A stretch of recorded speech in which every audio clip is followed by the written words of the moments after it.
시편 119편 25절로 32절.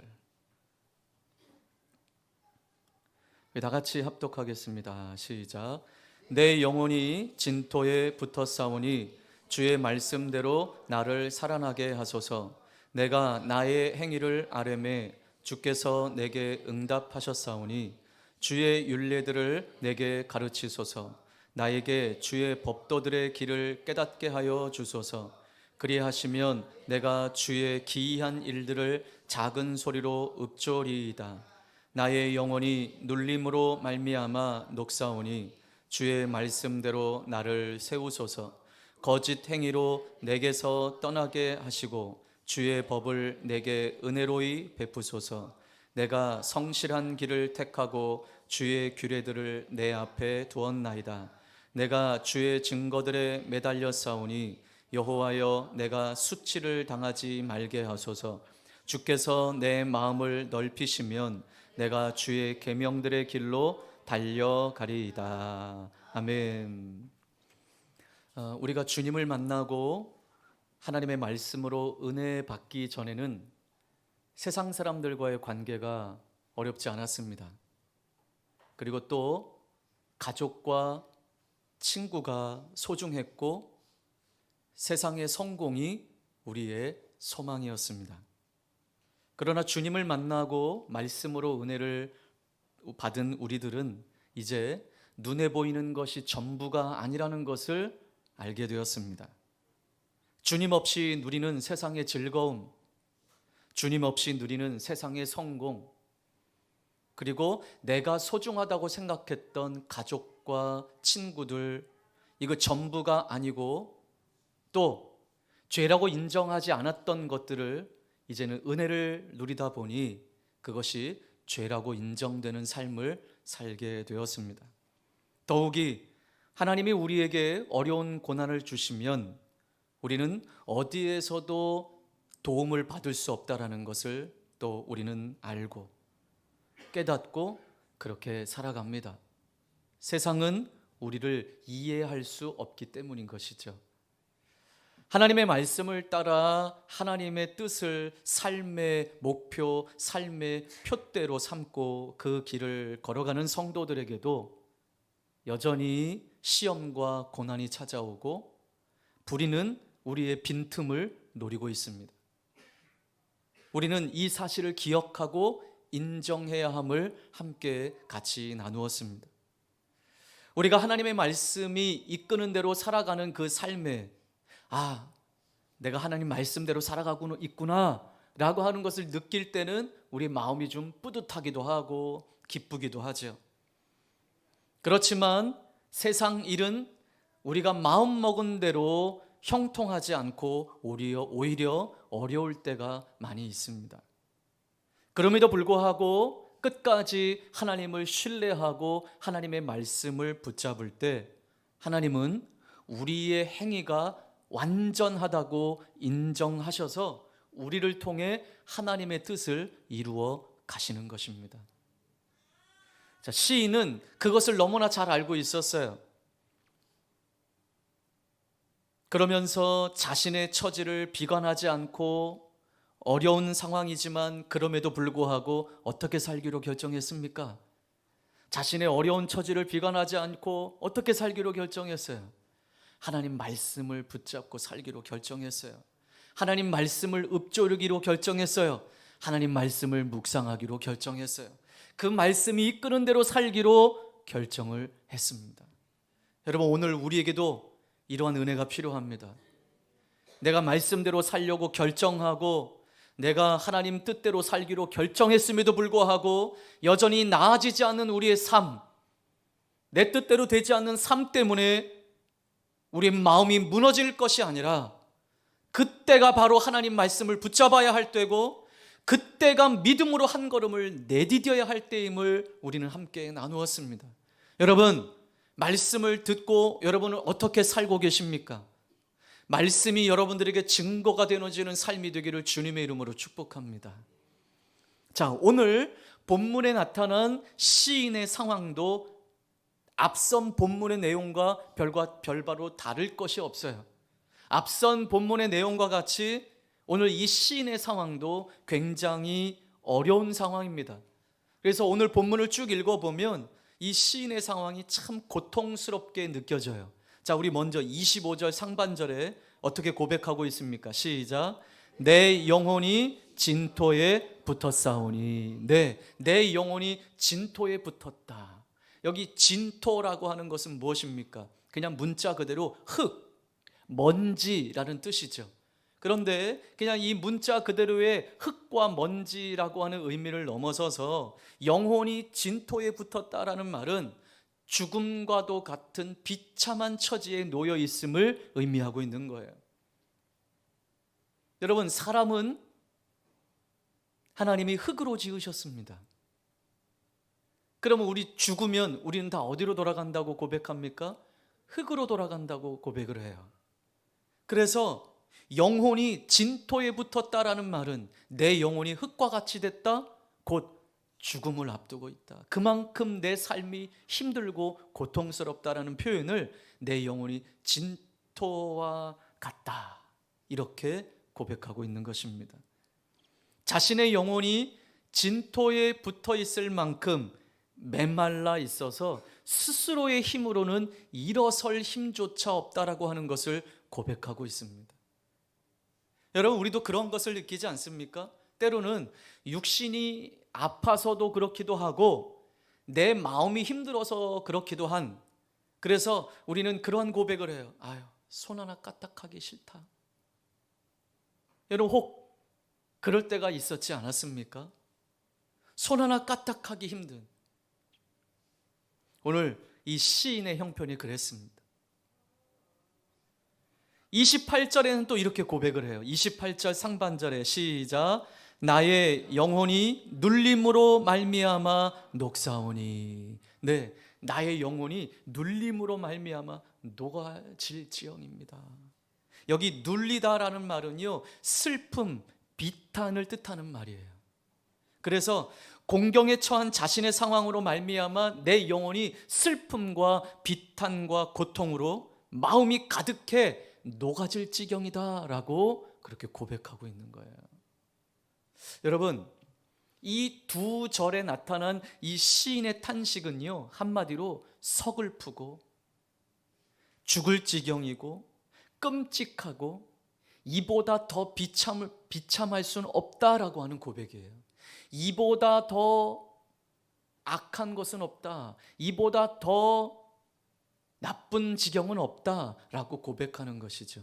여러분, 여러분의 상황을 한번 이 시인의 상황에 한번 적용해 보세요. 여러분이 아무리 힘들고 어렵다 할지라도 이 시인의 지경보다는 그래도 좀 나아요. 나는 죽을 것 같은데 여러분, 시인보다는 나은 상황 아니겠습니까?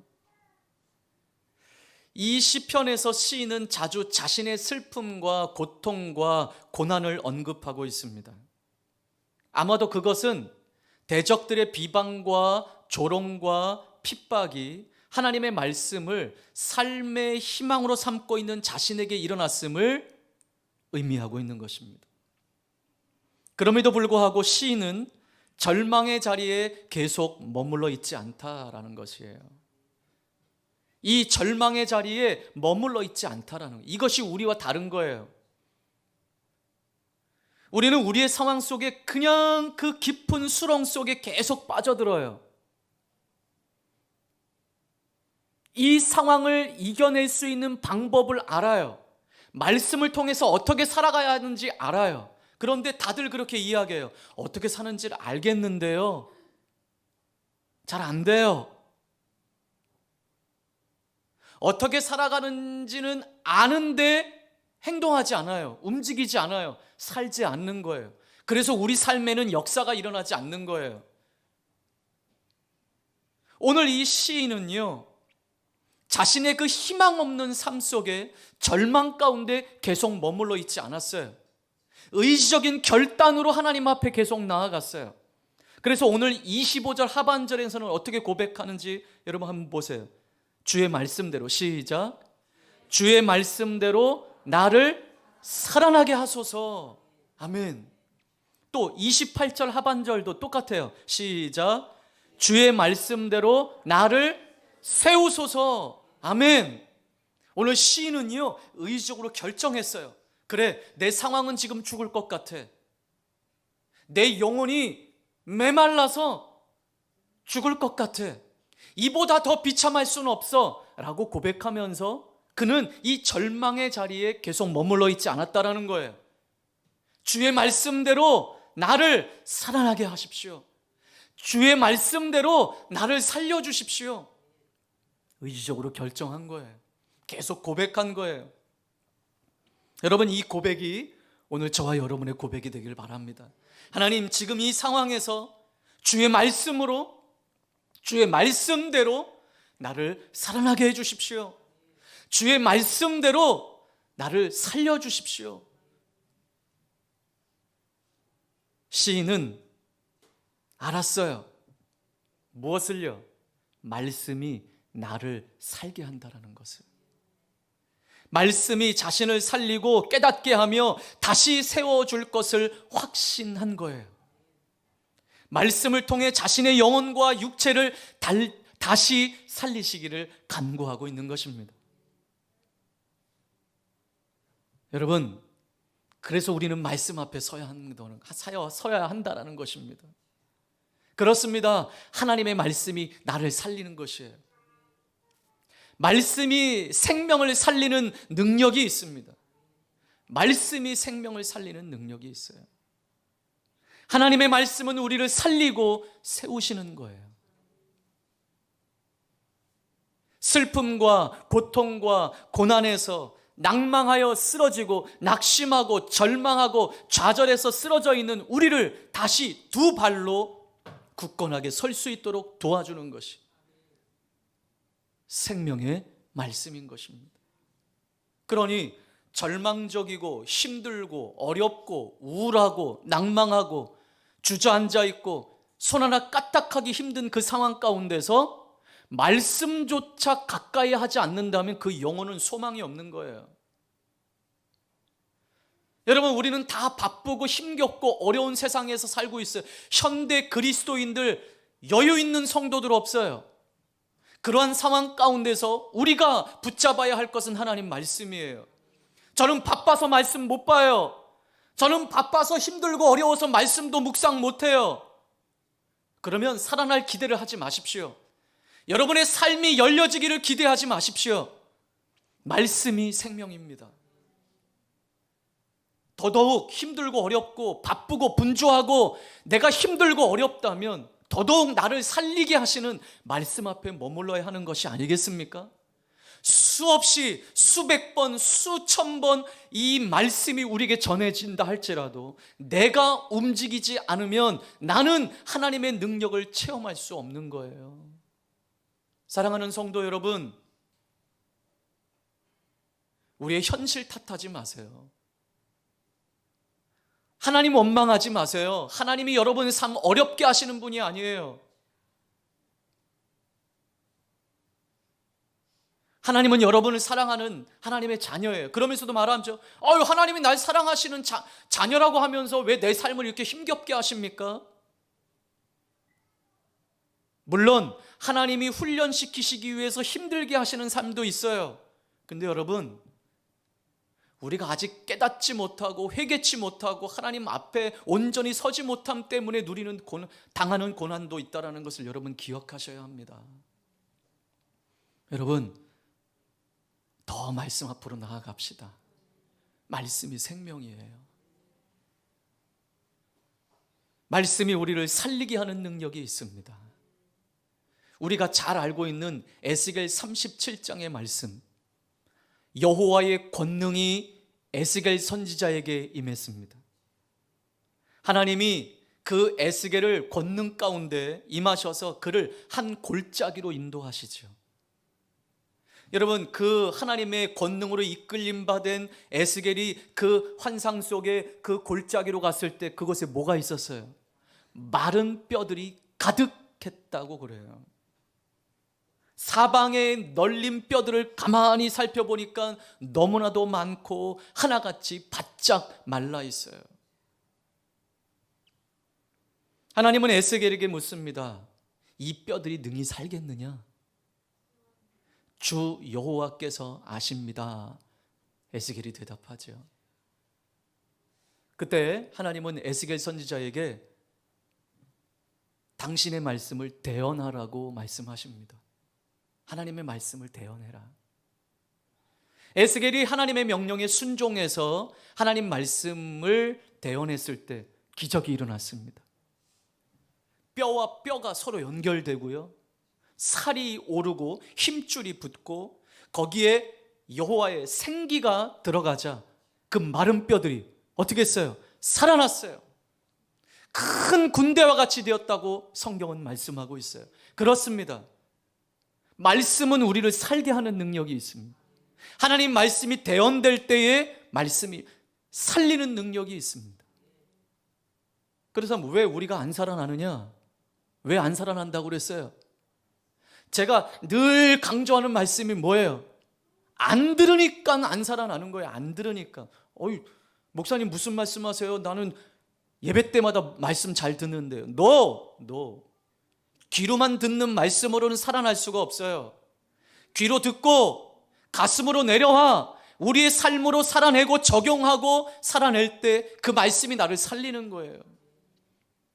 근데 이 한국교회 성도들은 뭐만 넓어졌다고요? 뭐만 커졌다고요? 귀만 커졌어요. 귀만 커져서 유명한 설교자들, 유명한 교회 목사님들 설교가 듣는 거예요. 그러면서 자기 위안 받는 거예요. 결국은 무엇에서 은혜 받았다고 이야기하느냐? 자기 마음에 흡족한 메시지가 선포될 때 은혜 받았다고 이야기하는 거예요. 근데 여러분, 우리도 다 경험하잖아요. 말씀 앞에 다 걸려 넘어져요.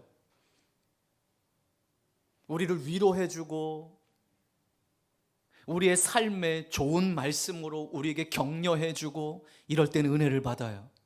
그런데 우리를 책망하고 똑바로 살아라, 말씀대로 살아라, 말씀 앞으로 나와라, 회개하라, 이러한 메시지는 자꾸 걸려 넘어져요. 그러면서 뭐라고 말을 해요? 네, 그 말씀 맞는 건 알아요. 그런데 쫓아가지는 못하겠어요. 내 마음이 너무 힘들어요.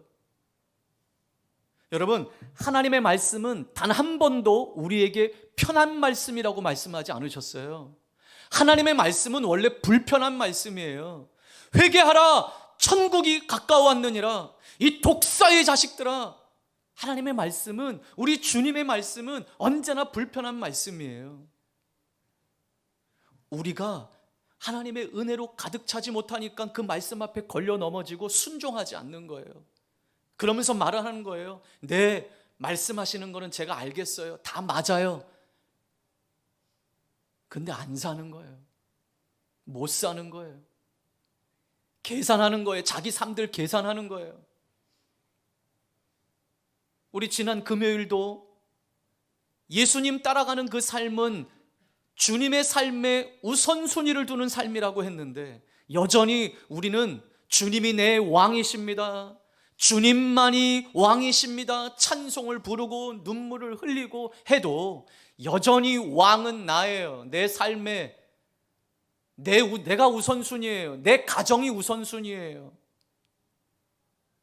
여러분, 우리 사랑하는 성도 여러분, 말씀이 우리를 살린다고 하는 이 말씀을 정말 경험하는 성도들이 되기를 주님의 이름으로 축복합니다. 설교자를 통해서 대언된 하나님의 말씀, 성도는 그 대언되고 전해진 말씀을 하나님의 음성으로 듣고 살아내시기를 바랍니다.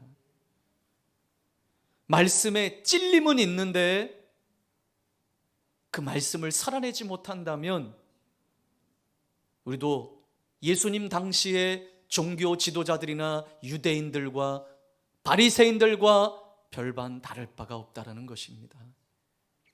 말씀이 우리 안에 역사할 때 이 같은 기적이 오늘 우리에게도 일어나게 될 줄 믿습니다. 살아나는 역사, 큰 군대와 같이 되는 역사, 우리 교회가 그러한 교회가 되기를 바랍니다. 한 사람이 천을 당하고 두 사람이 만을 당하는, 세상을 살리는, 내가 살고 세상을 살리는 그러한 성도가 되기를 주님의 이름으로 축복합니다. 그래서 사단은요, 어떻게 해서든지 말씀 못 듣게 하는 거예요. 말씀 듣는 시간에 하여튼간 어떻게 해서든지 말씀을 못 듣게 해요. 졸게 하든지, 자녀들을 통해서 방해하든지, 다른 생각을 품게 하든지, 어떻게 해서든지 이 생명의 말씀을 못 듣게 해요. 여러분, 말씀 못 들으면요, 뭐 집에 돌아가서 유튜브로 다시 말씀 듣는다? 말씀 천만의 말씀이에요. 바쁘고 힘들고 어렵다고 말씀 한 구절을 못 보는 사람들인데 진드근히 앉아서 유튜브로 다시 말씀 듣는다고요? 물론 우리 듣는 성도들도 있어요. 근데 그렇지 않아요. 근데 그거 깨닫지 못하는 거예요. 아유, 뭐 사정이 그러니까. 사정이 그렇다고요? 이후에 그러한 마음으로, 그러한 삶으로 주님 앞에 서서 거들먹거릴 거예요? 주님, 나는 교회 잘 섬기다 왔어요. 나는 참 봉사하고 선교도 하고 예배도 잘 드리다가 왔어요. 그렇게 거들먹거릴 거예요? 그러나 주님은 말씀하십니다. 나는 도무지 너를 알지 못한다. 여러분, 생명의 말씀으로 살아나기를 주님의 이름으로 축복합니다. 우리는 하루를 살아가며 수많은 말을 듣습니다. 어떤 말은 우리에게 위로가 되기도 합니다. 어떤 말은 우리에게 힘이 되기도 합니다. 그러나 그와는 반대로 어떤 말들은 공허한 메아리와 같이 스쳐 지나가는 말들이 있습니다. 아무 의미 없는 말들도 있습니다. 우리 마음을 무너뜨리는 말들도 있습니다. 우리를 미혹하는 거짓 메시지들도 있습니다. 삶이 힘들수록 여러 말에 우리는 현혹되기가 쉽습니다. 마음이 쉽게 움직일 수 있어요. 여러분, 우리는 어떤 말에 귀를 기울이며 살고 계십니까? 우리가 들어야 할 말은 세상의 말이 아니라 하나님의 말씀입니다. 그 말씀이 우리를 살리는 거예요. 자, 우리 요한복음 6장 63절 한번 찾아보겠습니다.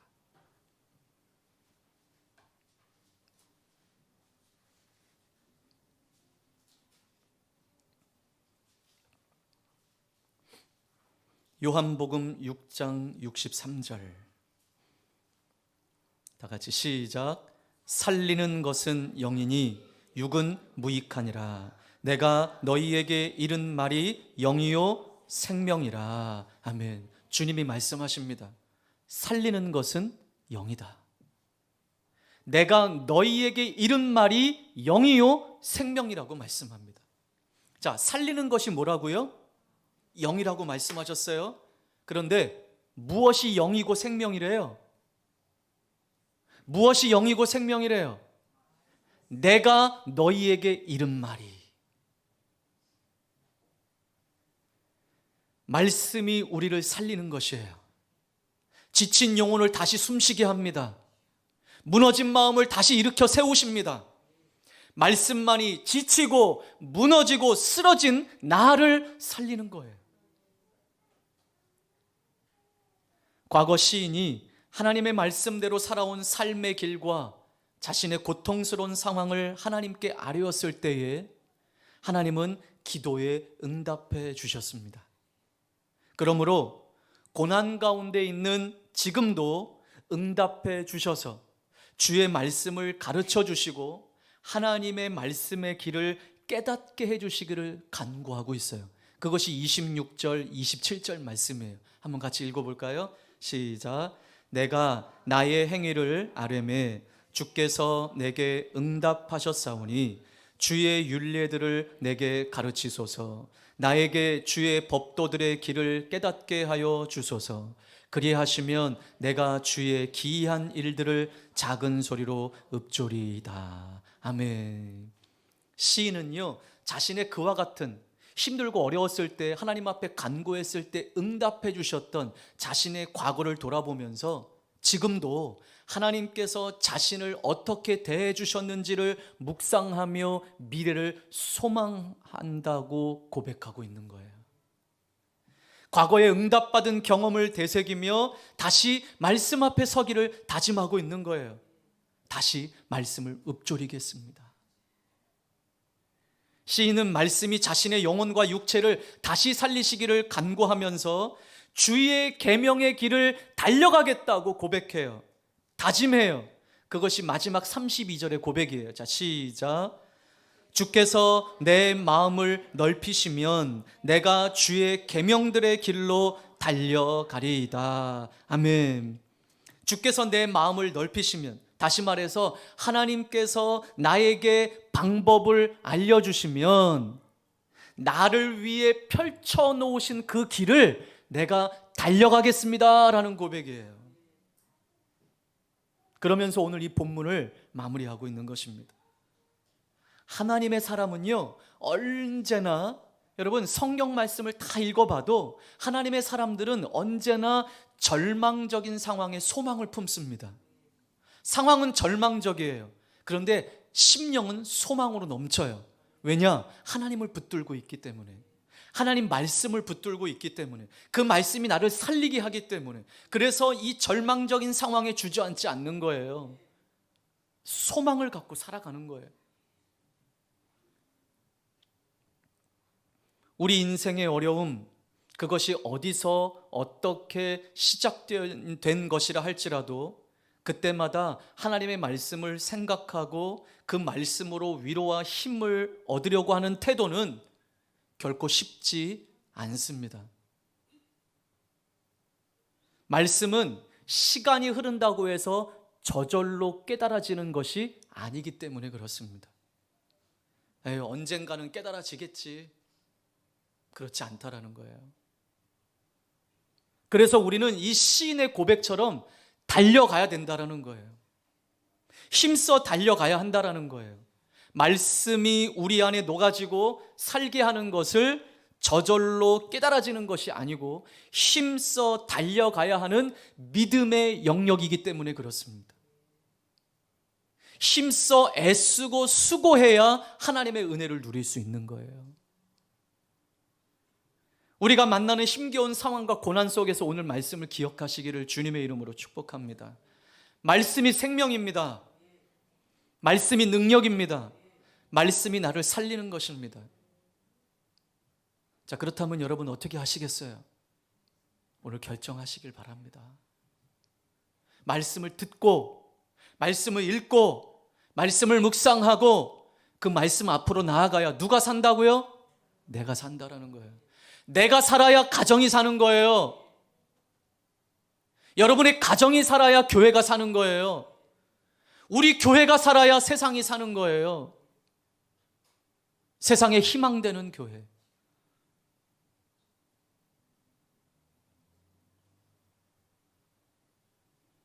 우리를 살리는 것은 어떤 상황과 조건, 환경이 아닙니다.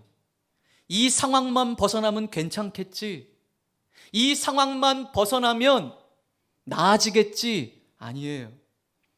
말씀에 귀 기울이고 그 말씀이 우리 안에 들어와 나를 바꾸고 살아낼 때 우리가 살게 되는 것입니다.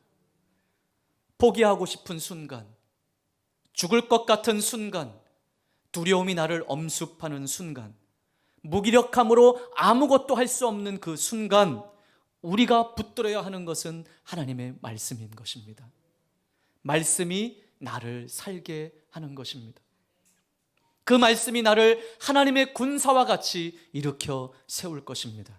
올 한 해 말씀이 이끄는 대로 살아 말씀으로 살아나는 삶이 되시기를 주님의 이름으로 축복합니다.